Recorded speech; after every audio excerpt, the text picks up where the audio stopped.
faith didn't make them safer, it made them obedient. For many years, no one called the police, not because they didn't know, but because they chose not to. In the quiet mill towns of southeastern Massachusetts, Catholic parishes were woven into everyday life. Families attended Mass together every Sunday. Priests were welcomed into homes without hesitation, trusted not only as spiritual guides but as extended family. When a priest offered to help with childcare, parents felt reassured, not alarmed. Father James Porter was one of those trusted figures. Ordained in 1960, Porter was assigned to the Diocese of Fall River. He was young, personable, and deeply involved with children. He volunteered to babysit, organized youth activities, and spent time alone with families, sons and daughters. Parents saw his attention as kindness. Children were taught to obey him without question. The abuse began almost immediately. Throughout the 1960s and 1970s, Porter sexually abused dozens of children, boys and girls, some as young as 4 years old.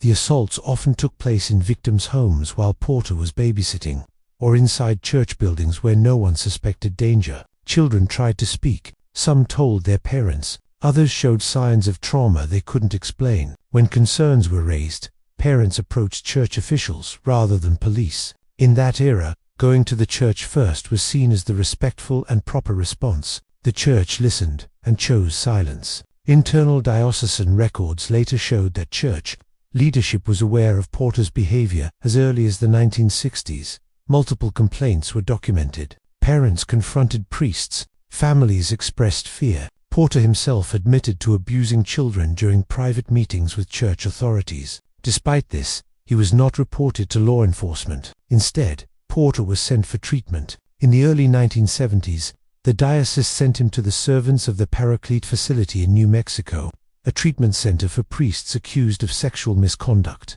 Medical professionals warned that Porter posed a continuing danger to children. Their reports were explicit. The diocese brought him back anyway. After treatment, Porter was reassigned to new parishes. No warnings were given. Parents were never informed. He resumed working with children, babysitting, mentoring, and gaining access to families who had no idea of his past. The crimes continued. Over the years, Porter was moved repeatedly between parishes in Massachusetts and Rhode Island. Each reassignment followed the same pattern: complaint, quiet removal, transfer, no police involvement, no public disclosure. By the time Porter left the priesthood in the mid-1970s, the damage was already extensive, but the abuse did not stop. After leaving the church, Porter married and had children of his own. Even outside the priesthood, he continued to sexually abuse minors, including his own daughter and relatives. The behavior that had been hidden and protected inside the church now extended into civilian life. It would take decades for accountability to arrive. In the early 1990s, adult survivors began to come forward publicly. Some had carried the trauma for over 30 years. Many described lifelong struggles with addiction, depression, broken relationships, and suicidal thoughts. They spoke not only about Porter, but about the church's refusal to stop him. In 1992, law enforcement finally intervened. James Porter was arrested and charged with multiple counts of child rape and sexual assault. Investigators uncovered testimony from dozens of victims. The scale of the abuse shocked the region. During the trial, Porter admitted to abusing more than 100 children. The courtroom heard how church officials had known, how treatment warnings were ignored, how families were silenced, how transfers replaced justice. In 1993, Porter was convicted and sentenced to 18 to 20 years in prison. For survivors, the conviction was both vindication and devastation, proof that the truth had been buried for decades while abuse continued. But even this did not mark the end. Porter was released early on parole in 2004. Shortly afterward, he was deported to Ireland. Survivors learned he was free, living quietly. After admitting to one of the largest abuse histories connected to the Catholic Church, the reaction was rage and grief. Many victims described feeling abandoned yet again. The sentence felt inadequate compared to the damage inflicted. Some questioned how justice could ever be sufficient after institutional betrayal of this scale. The Diocese of Fall River faced civil lawsuits. Settlements were paid. Apologies were issued.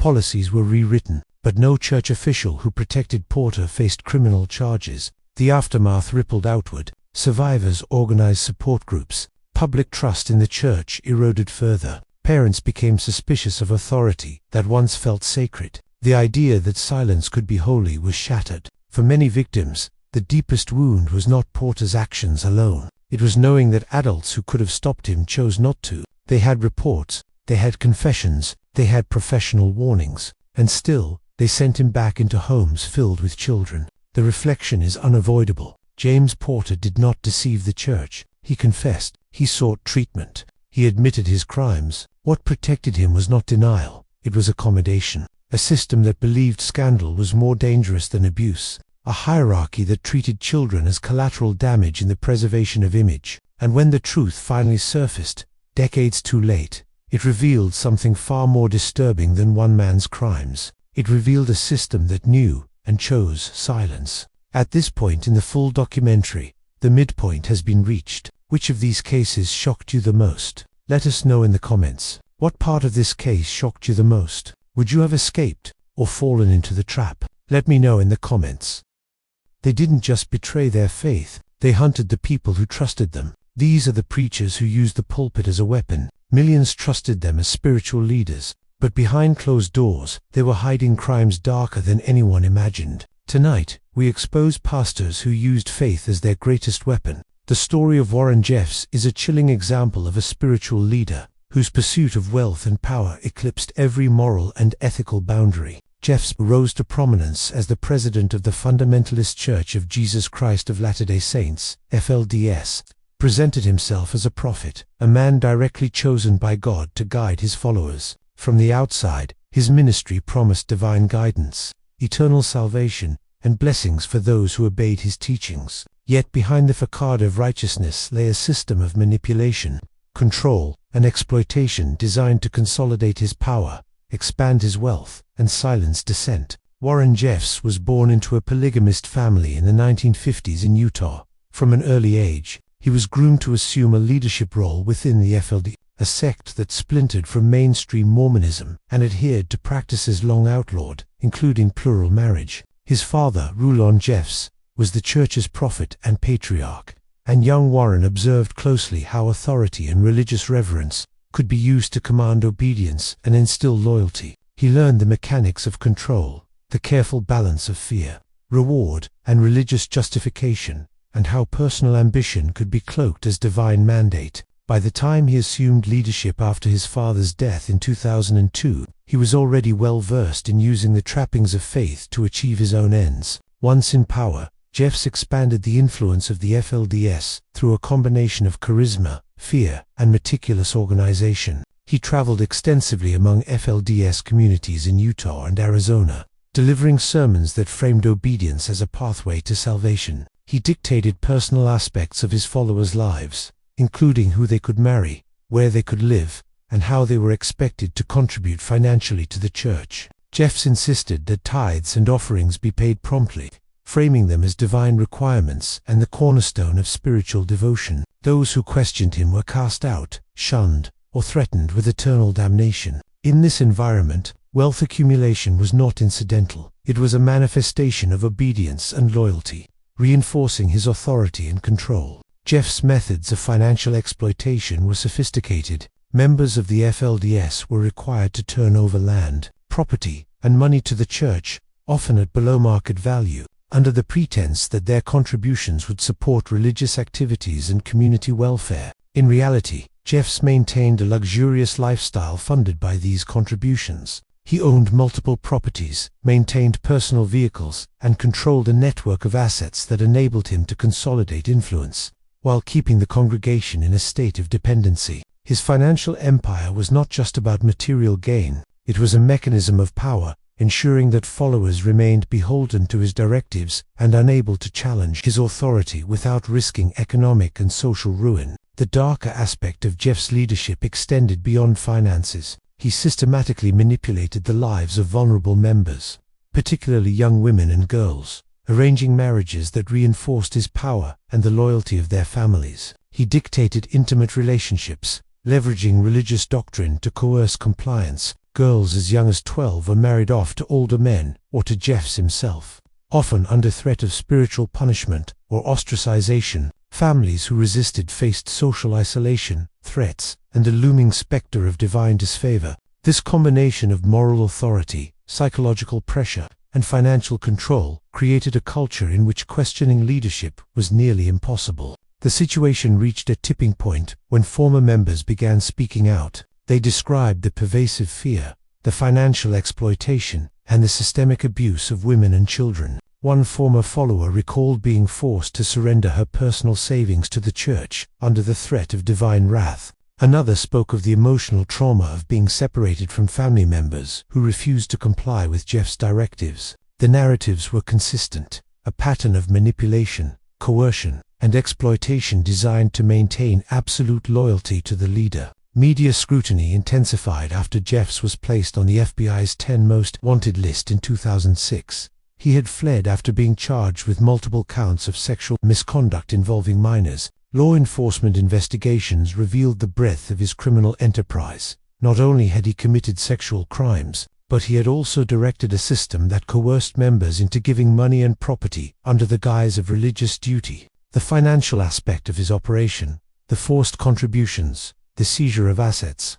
the economic control of his followers was inextricably linked to his ability to maintain social and spiritual dominance. Wealth and power were tools of compliance, not incidental rewards. The legal proceedings against Jeffs were complex and widely publicized. He was eventually convicted of sexual assault and sentenced to life in prison, plus additional years for aggravated sexual assault of minors. The convictions marked a rare instance in which a leader with enormous religious authority faced accountability. However, the repercussions of his actions extended far beyond the courtroom. Families were fractured, communities traumatized, and trust in spiritual leadership profoundly shaken. The financial exploitation alone left many members in economic hardship, having surrendered property, savings, or other assets that were never returned. The psychological impact on his followers was profound. Many had invested not only their money, but their faith, their identity, and their sense of morality in Jeff's leadership. The revelation of his crimes, sexual exploitation, manipulation,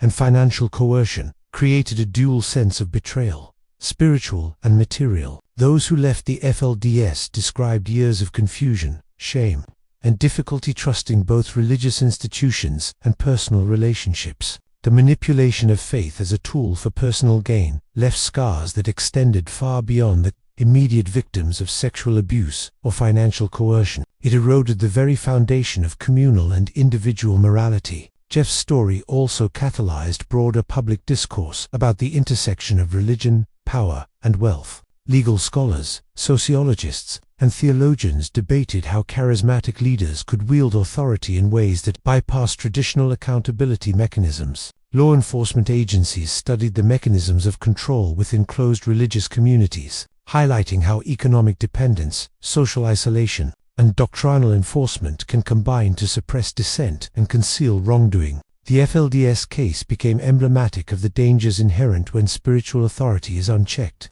particularly in insular communities with minimal external oversight. For survivors, recovery was both personal and financial. Many sought restitution for property and funds lost under Jeff's direction. Counseling and therapy became essential for those recovering from the trauma of manipulation and abuse. Communities had to rebuild trust internally, reconcile spiritual beliefs with the reality of betrayal, and implement safeguards to prevent recurrence. The process was slow, painful, and ongoing, underscoring how the consequences of a leader's greed and moral compromise can resonate for generations. The haunting takeaway from Warren Jeffs' case is the extreme danger posed when spiritual authority is subordinated to personal ambition. Jeffs promised divine guidance, blessings, and community cohesion, but he delivered exploitation, fear, and financial control. His actions demonstrate that faith, when manipulated by unscrupulous leadership, can be converted into a mechanism of power and enrichment,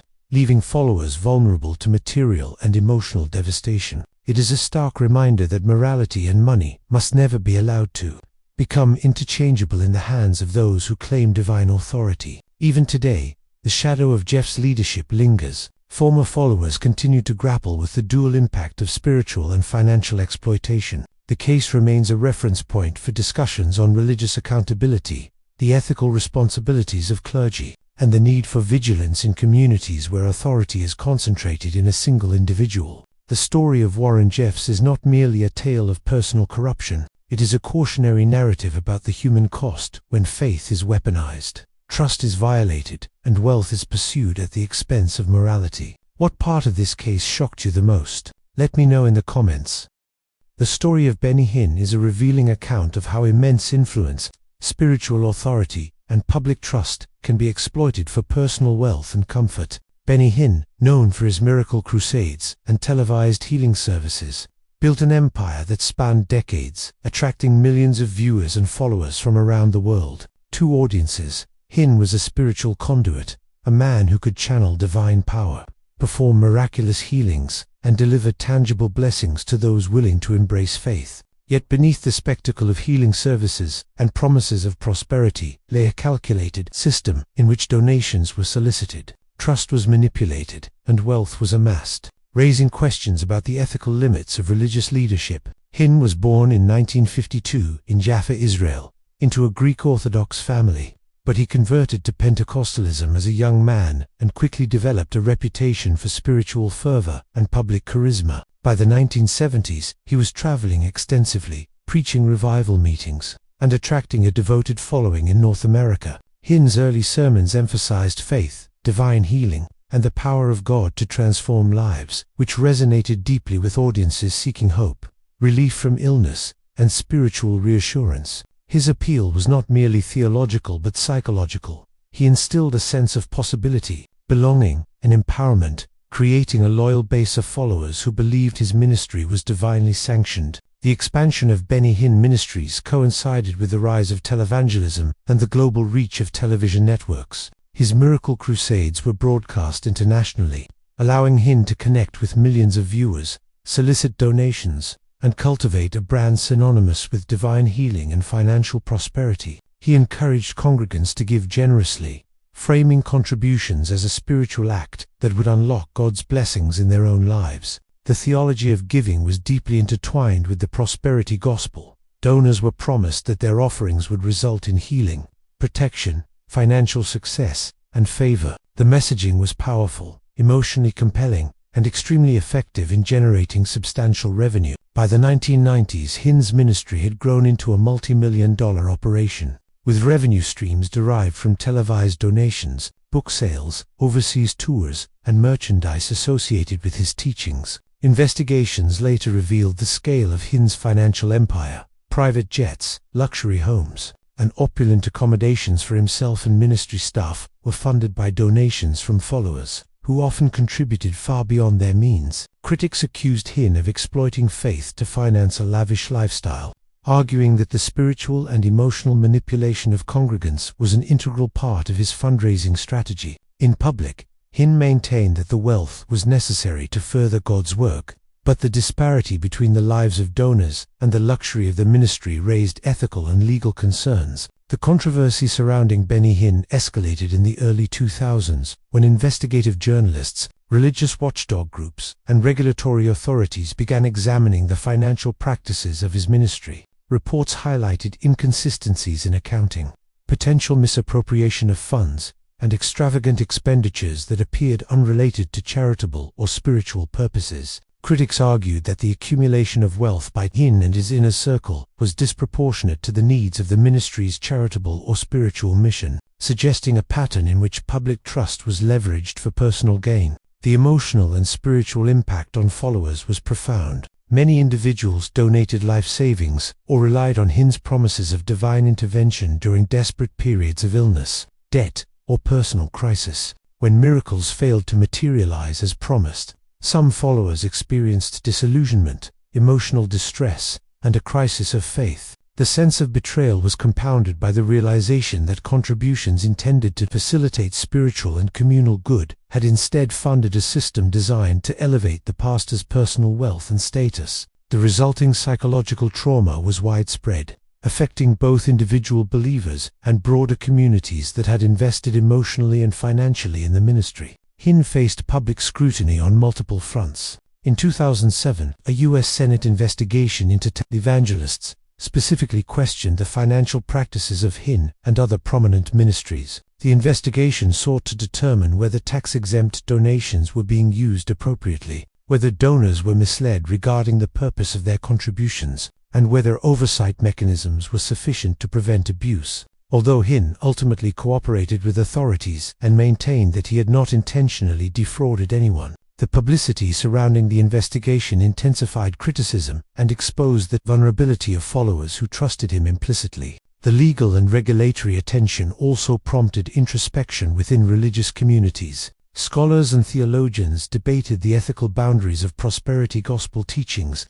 emphasizing the tension between encouraging generosity and exploiting faith for personal enrichment. Hinn's case became emblematic of the broader risks associated with charismatic leadership in unregulated or lightly regulated religious organizations. It illustrated how public influence, media reach, and personal charisma could be used to solicit funds on a massive scale while minimizing accountability. Beyond finances, Hinn's ministry also faced allegations of emotional and psychological manipulation. Attendees at his crusades described highly charged environments in which individuals were encouraged to surrender not only money, but personal autonomy and critical judgment in exchange for spiritual rewards. Hinn's rhetorical strategies created a sense of urgency, fear of divine disfavor, and moral obligation, further reinforcing the congregation's willingness to comply. This dynamic of authority and control, combined with the promise of miraculous outcomes, exemplified the ways in which power could be exercised under the guise of spiritual leadership.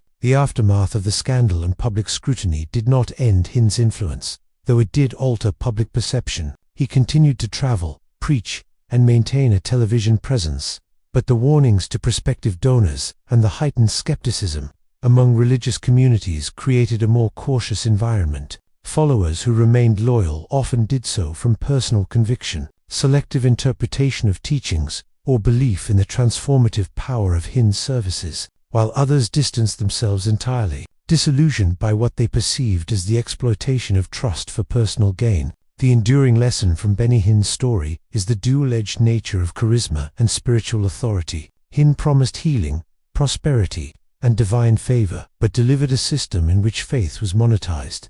Personal loyalty was extracted, and donations were converted into personal wealth. For followers, the betrayal was not merely financial, it was existential, challenging deeply held beliefs about morality, trust, and the integrity of religious leadership. The story underscores the necessity of accountability, transparency, and ethical oversight in religious institutions, particularly those with large followings and significant financial inflows. For individuals affected, the psychological and emotional consequences were lasting. Many experienced difficulty reconciling their faith with the reality of Hinn's practices. Families struggled with the tension between devotion and critical evaluation, while communities faced the challenge of restoring trust and rebuilding spiritual cohesion. Hinn's rise and the eventual exposure of questionable practices serve as a cautionary tale, demonstrating that the pursuit of personal wealth, when cloaked in spiritual authority, can devastate both individual lives and collective trust in religious institutions. Ultimately, Benny Hinn's story is a stark reminder that when pastors choose money over morals, the cost is borne by those who placed their faith in them. The allure of prosperity gospel, charisma, and promises of divine intervention can mask the manipulation and exploitation that occur behind the scenes. Hinn's ministry illustrates the vulnerabilities inherent in systems that combine spiritual authority with financial solicitation, emphasizing the enduring need for vigilance, oversight, and ethical accountability in religious leadership. It is a lesson in trust, betrayal, and the fragile line between spiritual guidance and exploitation. What part of this case shocked you the most? Let me know in the comments.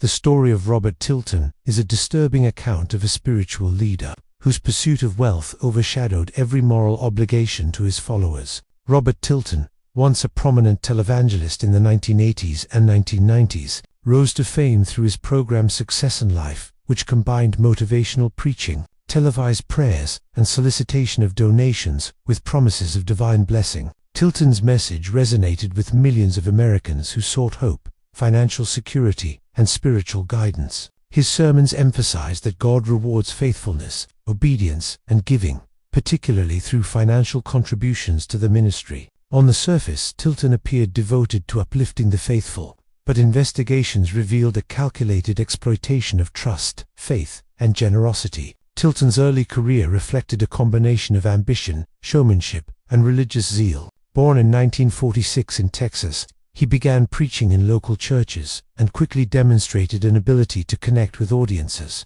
through both oratory and theatrics. By the late 1970s, he had transitioned to television, recognizing the immense potential of media to expand his ministry. His program Success in Life broadcast to millions of households nationwide, using compelling testimonials, inspirational messages, and personal appeals to solicit donations. Tilton's charisma, combined with the persuasive techniques of televised ministry, created a strong emotional bond between him and his viewers. Audiences felt personally connected to his message, believing that contributions would not only support the ministry, but also bring blessings into their own lives. Central to Tilton's financial strategy was the concept of seed faith giving. Viewers were encouraged to send money, often substantial amounts, to the ministry as a demonstration of faith. Tilton presented this practice as a way to activate divine favor. The more a believer gave, the greater the spiritual reward they would receive. Letters and phone calls were sent to donors,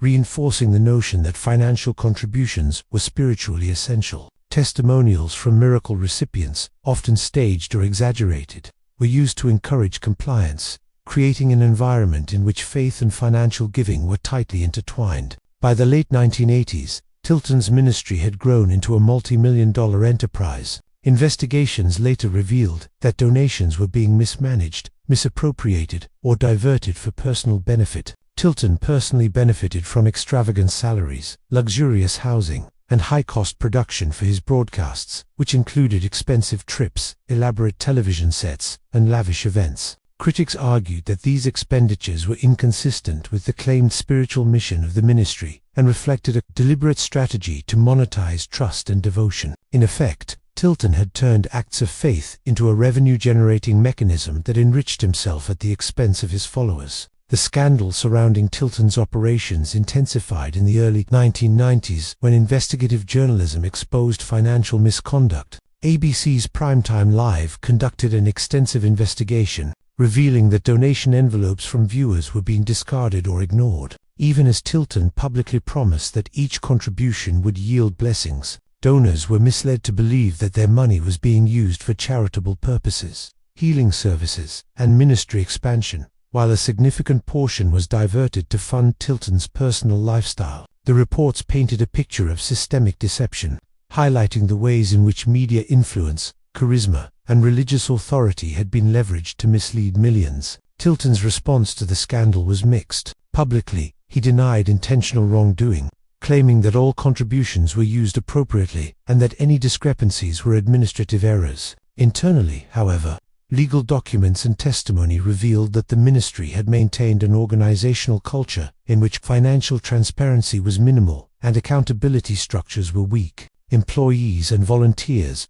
many of whom were committed to the stated mission, were often unaware of how funds were being allocated, leaving donors vulnerable to exploitation. The emotional impact on followers was profound. Millions of Americans had invested not only money, but faith and hope in Tilton's ministry. Families who donated significant portions of their savings experienced financial hardship, while others felt spiritually betrayed by a leader they had trusted implicitly. The realization that the promises of divine blessing were often tied to manipulated or misrepresented contributions led to disillusionment, shame, and a crisis of faith for many. Religious scholars later cited Tilton's case as an example of the psychological and emotional consequences of exploiting spiritual authority for financial gain. Legal actions against Tilton included investigations by the Internal Revenue Service and other regulatory bodies, which sought to determine whether the ministry's tax-exempt status had been abused, and whether funds were being misappropriated. While Tilton faced civil suits and was required to restructure his ministry's financial operations, criminal charges were largely avoided, reflecting the challenges of prosecuting complex financial schemes within religious organizations. Nevertheless, the public exposure of Tilton's practices significantly damaged his reputation and the credibility of his ministry. Tilton's story also catalyzed broader discussions about accountability in religious institutions. Questions arose regarding the ethics of soliciting donations under the guise of spiritual obligation, the responsibility of televangelists to maintain financial transparency, and the mechanisms necessary to prevent the exploitation of vulnerable followers. His case illustrated the vulnerability of viewers who, motivated by faith and hope, were persuaded to contribute without full knowledge of how their donations would be used. It also highlighted the need for media literacy and regulatory oversight in contexts where religious authority intersects with financial solicitation. The long-term consequences of Tilton's actions extended beyond financial loss. Many followers reported enduring psychological distress, feelings of betrayal, and difficulty trusting religious leaders in the future. Communities that had supported success in life were forced to reconcile the public persona of a charismatic, devout pastor with the reality of manipulation and personal enrichment. The experience prompted reflection on the delicate balance between faith, obedience, and critical evaluation of leadership. Ultimately, Robert Tilton's story serves as a cautionary tale about the dangers inherent when pastors choose money over morals. He promised spiritual guidance, divine blessings, and hope to millions, yet delivered exploitation, deception, and financial abuse. His legacy underscores the importance of ethical accountability, transparency, and vigilance in religious leadership. The emotional and spiritual damage experienced by followers highlights that the cost of betrayal in faith-based contexts is profound and multifaceted, touching both personal well-being and communal trust. The case of Robert Tilton demonstrates how charisma, media influence, and spiritual authority can be weaponized to extract resources from devoted followers. It is a stark reminder that leadership in faith contexts carries immense responsibility, and that moral compromise for financial gain can devastate lives in ways that resonate far beyond the immediate moment. The story challenges religious institutions, followers, and society to remain vigilant, demanding integrity, transparency, and ethical conduct from those who hold positions of spiritual power. For those who trusted Robert Tilton, the consequences were enduring: financial loss, spiritual disillusionment, and a deep sense of betrayal. Yet the lessons of his rise and fall continue to resonate, offering a powerful reminder of the vulnerability of trust, the seductive power of charisma, and the imperative that morality must never be sacrificed in pursuit of wealth. Tilton's story remains one of the most infamous examples of televangelist exploitation, illustrating the consequences when faith is commodified, and when pastors prioritize personal enrichment over ethical leadership. What part of this case shocked you the most? Let me know in the comments.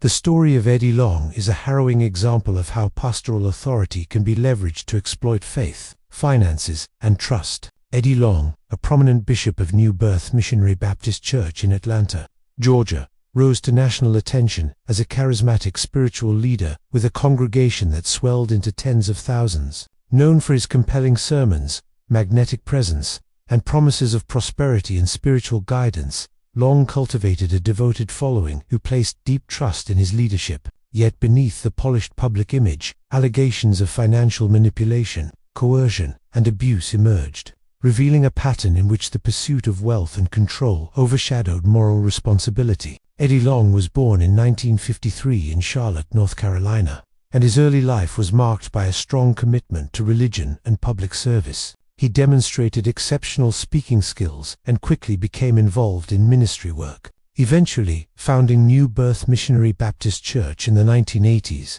From its early years, the church attracted a growing congregation, drawn to Long's energetic preaching, inspirational messaging, and focus on personal empowerment. His sermons often emphasized that faith, obedience, and financial contributions were pathways to spiritual and material blessings, framing giving as both a religious duty and a spiritual investment. Long's rise coincided with the proliferation of megachurches in the United States, which relied on media, charisma, and expansive congregations to expand influence and revenue. He leveraged television, print, and live events to reach thousands of followers, creating an image of a spiritual authority who could transform lives. Within the church, the culture reinforced loyalty to leadership, encouraging members to trust Long implicitly, submit to his guidance, and contribute financially in support of church initiatives. The combination of spiritual influence and media presence enabled Long to consolidate both authority and wealth,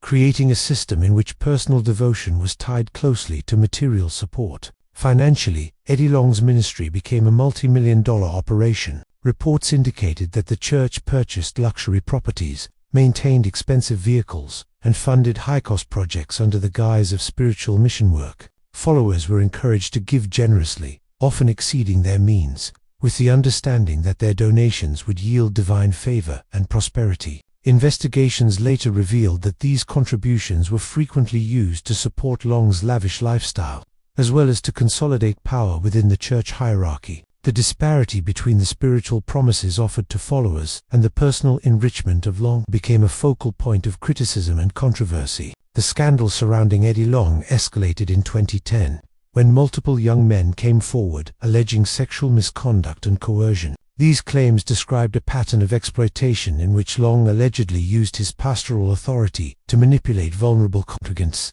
including offering mentorship and support in exchange for sexual acts. Although these allegations were eventually settled out of court, they exposed a disturbing dynamic in which trust, devotion, and faith were weaponized to serve the personal desires of a leader. The combination of financial control, spiritual authority, and coercive behavior revealed a deeply troubling exploitation of power. Public and media reactions were intense. News outlets covered the allegations, drawing national attention to the operations of New Birth, Missionary Baptist Church, and Long's personal conduct. Commentators debated the ethical responsibilities of religious leaders, highlighting the dangers of centralized authority, lack of oversight, and the potential for manipulation when followers' faith is unquestioned. For many congregants, the exposure of Long's misconduct was devastating, leaving them to grapple with feelings of betrayal, shame, and spiritual confusion. The emotional toll extended beyond the immediate allegations, affecting families and communities that had relied on Long's guidance and leadership for decades. Long's ministry had, for years, employed sophisticated messaging and persuasive techniques to cultivate loyalty and compliance. Sermons emphasizing obedience, divine reward, and the moral imperative of giving were paired with public displays of generosity, philanthropy, and spiritual influence. By projecting an image of moral authority and spiritual success, Long was able to reinforce trust among followers, making it more difficult for congregants to question financial and personal demands. This manipulation of perception underscores the power of charisma and public image in consolidating authority, particularly in religious settings where personal devotion is deeply intertwined with moral and spiritual guidance. The legal proceedings, settlements, and media scrutiny led to significant repercussions for Long's public image and ministry operations. While criminal charges were not pursued, civil settlements required substantial financial compensation to the accusers, reflecting the material and emotional dimensions of the harm caused. Church operations faced increased scrutiny, and the congregation was forced to confront the reality that the leadership they had trusted had engaged in unethical, coercive, and financially exploitative practices. The fallout illustrated the vulnerability of followers to manipulation when faith, obedience, and financial support are intertwined. Beyond the immediate legal and financial consequences, the scandal had lasting psychological and social effects. Many congregants reported struggling with disillusionment, loss of trust in religious institutions, and difficulty reconciling their faith with the reality of Long's actions. Families who had encouraged participation in church initiatives experienced internal conflict, feeling guilt or responsibility for supporting leadership that ultimately betrayed their trust. The broader community faced the challenge of re-establishing trust in spiritual leaders while addressing the financial and emotional damage incurred.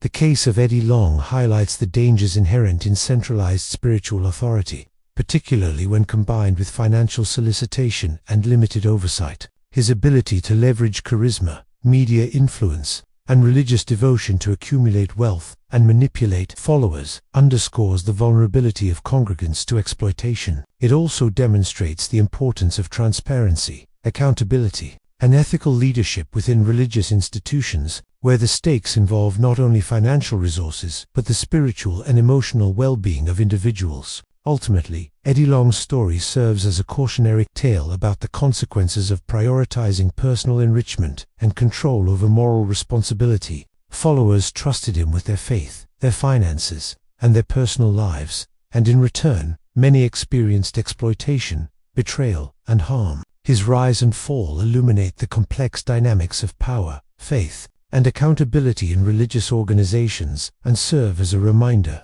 that spiritual authority carries profound ethical obligations that must never be subordinated to personal ambition or gain. The enduring lesson is clear. When pastors choose money and control over morals, the cost is borne by those who invest their trust, devotion, and resources. Long's story demonstrates how faith can be manipulated, wealth can be amassed, and trust can be shattered when ethical boundaries are ignored. For communities, families, and individual believers, the narrative underscores the need for vigilance, critical evaluation, and accountability in religious leadership. The consequences of betrayal in such contexts are profound, affecting lives, communities, and the broader perception of faith-based institutions. Eddie Long's ministry may have promised guidance, prosperity, and spiritual growth, but it delivered manipulation, exploitation, and moral compromise. His legacy serves as a stark reminder that trust placed in spiritual leaders is sacred,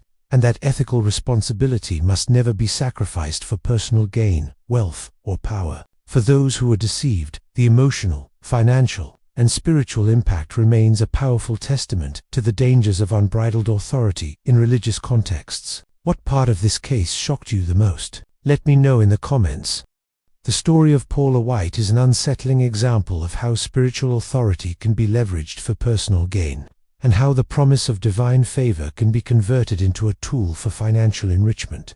Paula White, a high-profile prosperity gospel pastor and televangelist, rose to prominence in the 1990s and 2000s as a compelling speaker and spiritual advisor, later gaining national recognition as a spiritual consultant to political figures. Her ministry emphasized the idea that faith, obedience, and generous giving would bring tangible rewards from God, including financial blessings, health, and personal success. While her teachings attracted millions of followers worldwide, investigations and reports over the years raised serious questions about the use of donations, lavish spending, and the ethical boundaries of her ministry's financial practices. Born in 1966 in Tupelo, Mississippi, Paula White experienced a challenging childhood marked by poverty and familial instability. She discovered faith as a teenager and began preaching at local churches, demonstrating charisma, confidence, and a deep ability to connect with congregants. Her ministry quickly expanded through both church leadership roles and television broadcasting.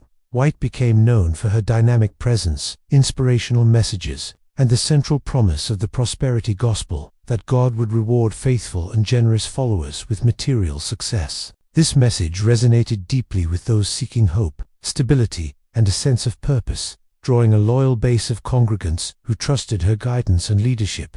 White's ministry grew into a sprawling organization with multiple congregations, television programs, and global outreach efforts. Central to her financial strategy was the solicitation of donations framed as seed offerings, financial contributions that were portrayed as essential to unlocking God's blessings.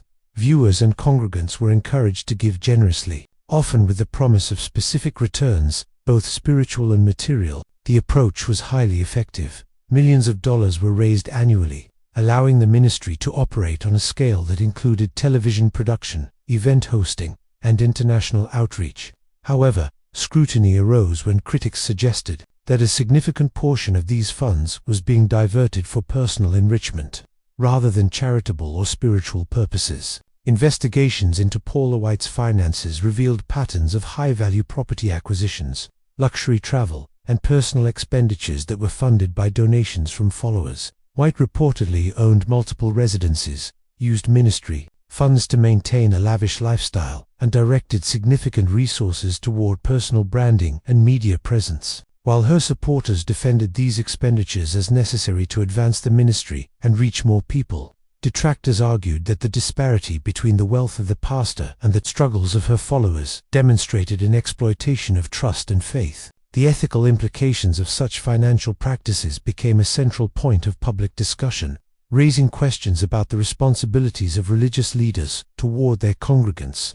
White's prominence increased when she became a spiritual advisor to political figures, a role that expanded her influence beyond traditional ministry channels. She was able to access a wider audience, receive national media attention, and further consolidate authority within faith-based communities.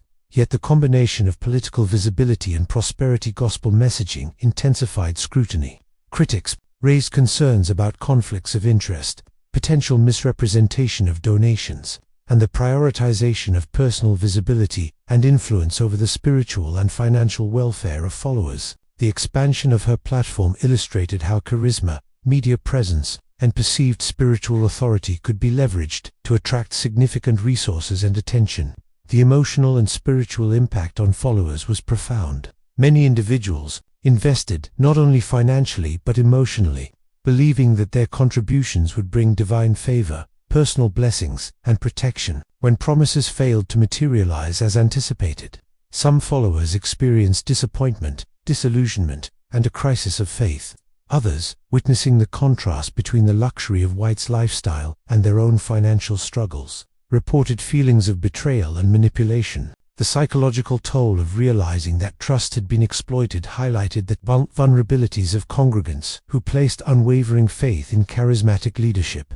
Legal and financial scrutiny intensified in the 2000s and 2010s as non-profit watchdog groups, journalists, and critics examined the operations of Paula White Ministries. While no criminal charges were pursued, public and media scrutiny focused on the ethical and moral responsibilities of televangelists, the accountability mechanisms for donations, and the transparency of financial reporting.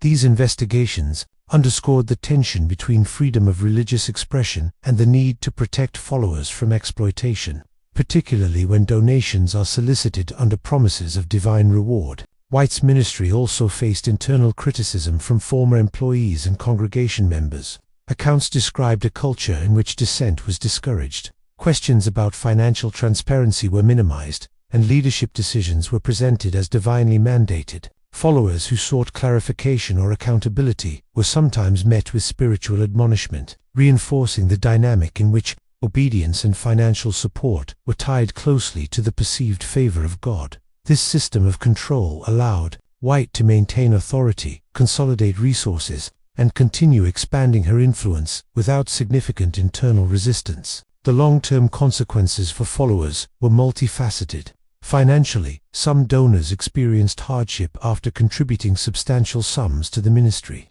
Emotionally and spiritually, the betrayal of trust led to disillusionment and, in some cases, a re-evaluation of religious beliefs. Communities that had embraced White's ministry faced the challenge of reconciling the public image of a devoted spiritual leader with the realities of financial mismanagement and exploitation. Scholars and theologians used the case as a lens to examine the risks inherent in prosperity gospel teachings, highlighting the potential for manipulation when spiritual authority is combined with financial solicitation. Ultimately, Paula White's story is a cautionary tale of how trust, faith, and devotion can be exploited when pastors prioritize personal wealth and public visibility over ethical responsibility.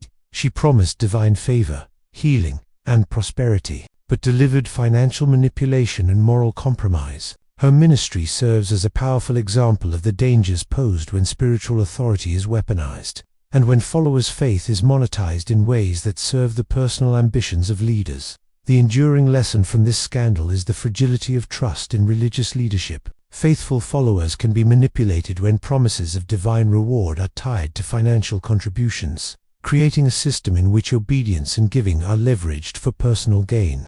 White's case underscores the critical need for transparency, accountability, and ethical conduct in religious organizations. The psychological, spiritual, and financial consequences of her actions demonstrate that the impact of such exploitation extends far beyond immediate donors, affecting families, communities, and the broader perception of faith-based institutions. For the millions who invested in Paula White's ministry, the experience was a profound betrayal. Donations meant to advance spiritual growth were redirected to personal wealth.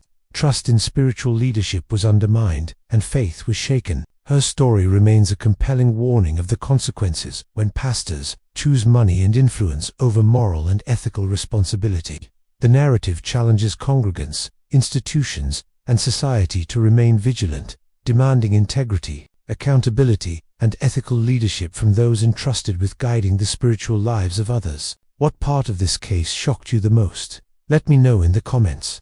The story of Creflo exposes how one of America's most high-profile prosperity gospel pastors used his religious influence to amass extraordinary personal wealth, raising questions about ethics, accountability, and the exploitation of faith. Creflo Dollar, founder of World Changers Church International in Atlanta, Georgia, became internationally recognized for his charismatic preaching, television broadcasts, and teachings on the principles of prosperity gospel. Two followers, Dollar represented a spiritual authority capable of guiding them toward divine favor, success, and blessings. Yet the enormous wealth he accumulated over decades, including private jets, luxury homes, and extravagant lifestyles, sparked widespread criticism, highlighting the potential for abuse when religious leadership intersects with unchecked financial power. Born in 1962 in College Park, Georgia, Creflo Dollar grew up in modest circumstances. Early on, he displayed a keen interest in ministry and public speaking,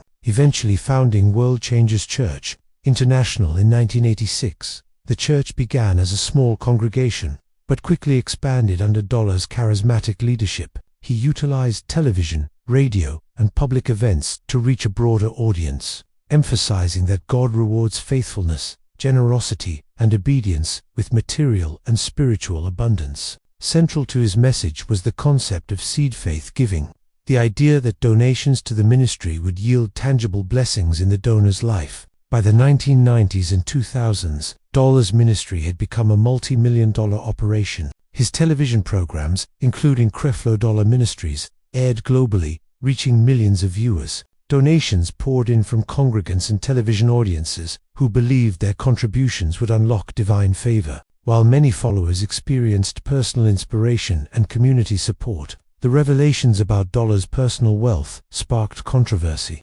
Reports detailed his ownership of multiple luxury homes, high-end vehicles, and private aircraft, all funded through donations from followers who were often struggling financially. Critics argued that Dollar's lifestyle reflected a stark contradiction between his teachings of modest stewardship and the reality of personal extravagance. The controversy surrounding Creflo Dollar intensified in the mid-2000s when his ministry became the focus of media investigations. Questions were raised regarding the transparency of financial practices, the allocation of donations, and the ethical implications of soliciting large sums from followers while maintaining a lifestyle of immense wealth. In particular, the purchase of a $65 million Gulfstream G650 private jet in 2015 drew national attention and criticism. Dollar defended the purchase, asserting that it was necessary for ministry operations. But the public response highlighted the perception of moral compromise and exploitation of trust. Followers' emotional and spiritual investment in Dollar's ministry was profound. Many had donated significant portions of their income with the expectation that their contributions would not only support the church's mission, but also bring blessings, healing, and success into their own lives. The revelation that large sums were used to fund the pastor's personal lifestyle rather than community projects created feelings of betrayal, disillusionment, and spiritual confusion. Families reported internal conflict, struggling to reconcile devotion to a pastor who preached prosperity and faith with the reality of lavish personal spending. The ethical debate surrounding Dollar's ministry extended beyond media criticism. Religious scholars, financial watchdogs, and community leaders questioned the responsibility of spiritual leaders to maintain transparency and accountability in managing donations. The prominence of prosperity gospel teachings,